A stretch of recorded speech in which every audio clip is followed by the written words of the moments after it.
Hey guys, welcome back to the channel. Hey, we got a box in the mail today from Amazon from a subscriber. So stick around and find out what we got. It's coming right up. Alright guys, welcome back. Like I said before, we got a box in the mail from a subscriber. And I kind of know this guy. And Phil, I appreciate it, buddy. You didn't have to do this. And I'm pretty sure I know what's in this box. Phil has a small engine repair shop in Wurtsboro, New York. I'll put the name of the business right there or someplace in the video. But again, guys, I appreciate you supporting the channel. You don't have to do this. And Phil, again, I appreciate you, buddy. He kind of told me what this is, and it's greatly appreciated. He has more access to some things than I do. So Phil, again, buddy, appreciate it. You don't have to do this, but got my piston rings. Been waiting on these for a while. I don't know if they were back ordered or what, but Phil had more of access to engine parts with him owning a small engine repair shop. So again, Phil, appreciate it, buddy. I'll mention your repair shop someplace in the video, and we're out to the next clip. Later, guys. Back. I'm going to put Phil's information right there for his small engine repair shop. Again, Phil, I appreciate it, buddy. Thanks a lot. That'll get my project moving again. I don't know what the holdup is on my piston rings, but I sure appreciate you sending them, finding them. Again, appreciate you supporting the channel.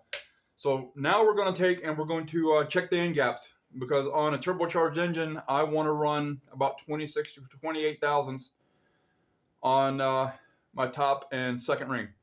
So we're going to check the end gap and see what they're coming out to be. So stick around, guys. Alright guys, I'm not going to make a video on how to gap rings. There's 1,000 of them out there. Every time I go on YouTube, there's something on there on how to gap a piston ring on what size. I'm using a 6.5 thousandths for the top and 7.5 thousandths formula on the second, or 7 thousandths on the second, which comes out to be 26 on the top and 28 on the second ring. So that's what I'm going by. What I'm going to do, just like everybody else, I'm going to put my piston ring, this is the top piston ring, I'm going to put it in the bore. I'm going to use one of the pistons I'm going to use, still got the oil ring on, I'm going to square that ring up. There. So that should be square. And I'm going to start off with probably we'll start off with the 18 thousandths just to check it. So I got my 18 thousandths feeler gauge, and 18 thousandths goes in there pretty easy. So I'm going to jump up to 21. 21 goes in there easy. Let's go to let's see. I want the top ring to be 26. So let's just go to 26 and see if it's there already. All right, so there's our 26. Oh, 26 is, well, that may be 26 already. Let's go to the bigger one. Let's go to 28 and see if I can get 28 in there. All right, it's about 27. That 28 will start, but it won't go in. So it's about 27 thousandths now on the top ring, which is fine for me. I'm not going to be running a ton of boost. 14 pounds is probably all I'm going to run. So that top ring right there is about 27 thousandths. So I'm going to check every single one of these, everything. But for now, I'm going to leave that one in there for now. I'm going to grab my second ring and see what my second ring is. So hold on just a second. So here's the second ring. I'm going to do the same thing. I'm going to pull this one out of the bore, but that's the top ring. This is going to be my second ring. Let's see what the second ring is. Like I said, I'm going to check every single ring that's going in this motor. So there's the second ring. Square it up. And I want about 28 thousandths on that one. Since that one was about 26, I'm just going to go ahead and start with the 28 and see if it's even close. And 28's not going to cut it. So let's go back. I'm going to have to fit some of these rings. All right, here's the 26. 26 ain't going to go. So yeah, we're definitely going to have to file the second ring. Let's drop down to 23. 23 doesn't go. And let's just go back to 18. Okay, 18 goes. 21 go 20. It's 21 thousandths because 21's tight. So we're gonna have to take some of these. We're gonna take our second ring group on each bore and make sure they're 28 and the top ones are 26. So guys, stick around. I got some ring filing to do. Like I said, there's 1,000 videos on YouTube on how to file fit rings. So I'm gonna do mine. I'm not gonna make a file fit or file. Get the crap out of my mouth. I'm not gonna make a video on how to file fit rings. How about that? So I'm gonna stop the video here. We'll see you in the next clip. All right, guys, I'm file fitting my rings. Now I'm not using a file. I've actually bought the correct tool for file fitting rings. So that's what I'm gonna be using. And I have seen videos where people take and they'll put their ring on here. Let me, oh, shit. They'll put the ring on here and they'll squeeze it and they'll file from both sides. That's not the right way to do it. You only file from one side at a time. Because if you file from both sides at a time, you're definitely probably going to make that ring gap too wide. So take your time, do one side. When you get done with that, take a really small file or a whetstone or something and just clean off any burr that might come up on that ring. You don't want to scratch up your cylinders any more than they're going to get scratched up. So that's just a tip. All right, guys, too, while you're doing your ring gaps and stuff like that, and I'm going to be using my old pistons over again because there's absolutely nothing wrong with them. There's no scratches, no damage, and they still got the knurl on the skirts.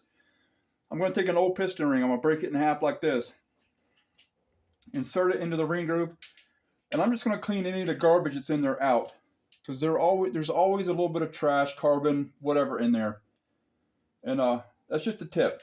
So you want to clean all that garbage out of there. Like I said, use a broken ring. They do have a tool for this, and I believe it's called a ring groove cleaner. Not exactly 100% sure. But you can do the exact same thing with an old broken piston ring.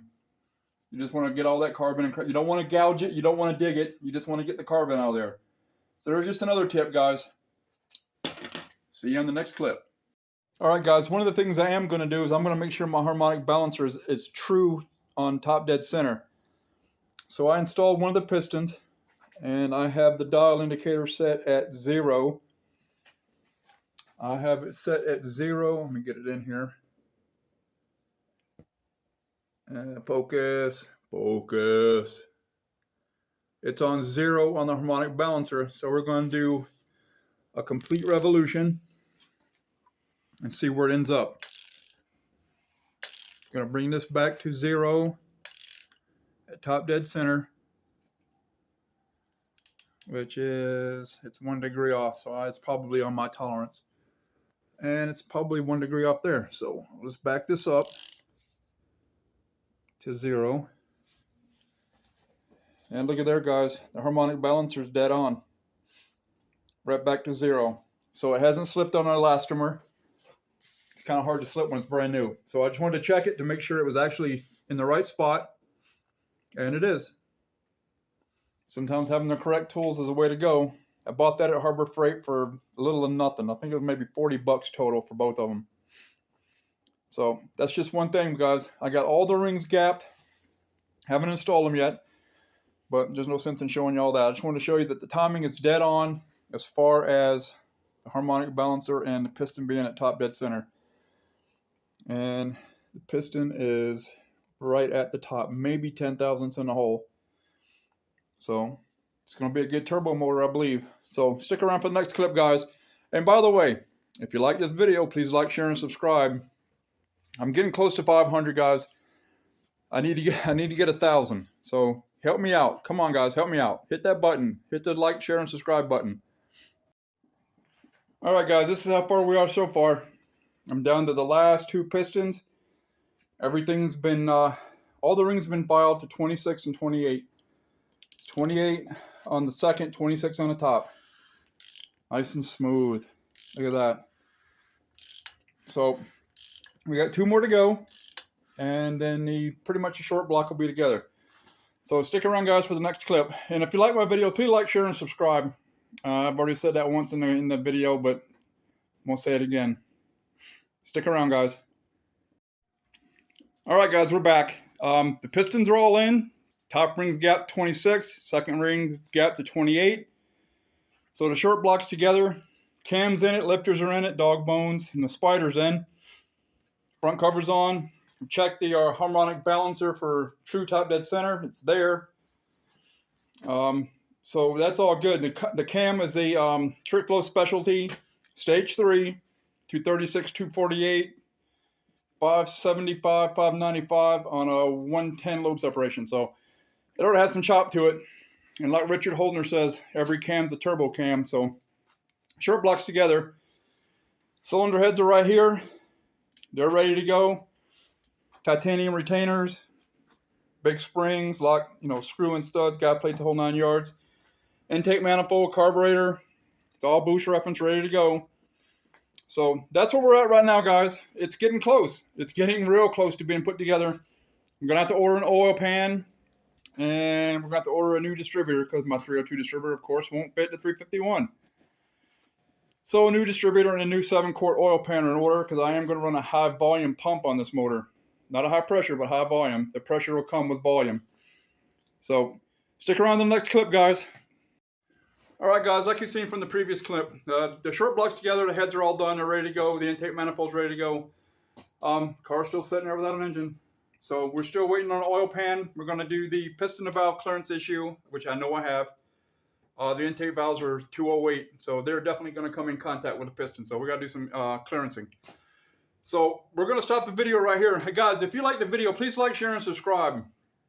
I have my new YouTube URL. It's YouTube at Brawler 347 5.0. Check it out, guys. All the rest of my videos are on there. Watch out for the next video. It's coming soon. We're going to do the piston valve clearance. We're going to finish putting the engine together. I think it'll be interesting for you guys.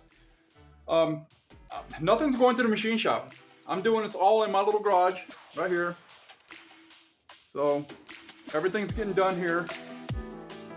And this motor's going to run well. There's Mustang still sitting there, affectionately known as Whistling Dixie.